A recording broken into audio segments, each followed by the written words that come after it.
नमस्कार मित्रांनो, 7 बाय 1 फुटावर आडवी कांडी लागवड केलेली आहे. तर 265 शुगरकेन व्हरायटीचा फुटवा व संख्या नियोजन पहा. एकसारखे ऊस तयार झालेले आहेत. मधला अंतर 7 फुटाचा आहे. फुटव्याची संख्या भरपूर आहे व सगळे ऊस हळूहळू कांडीला लागलेले आहेत. 1 2 3 काहीला 2-3 कांड्या तयार झालेल्या आहेत. बघा, फुटवा व ऊस तयार झालेले आहेत.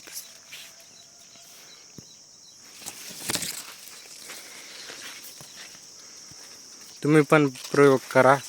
आमचा पण हा पहिलाच प्रयोग आहे बीड जिल्ह्यातील शिंपे गावामध्ये.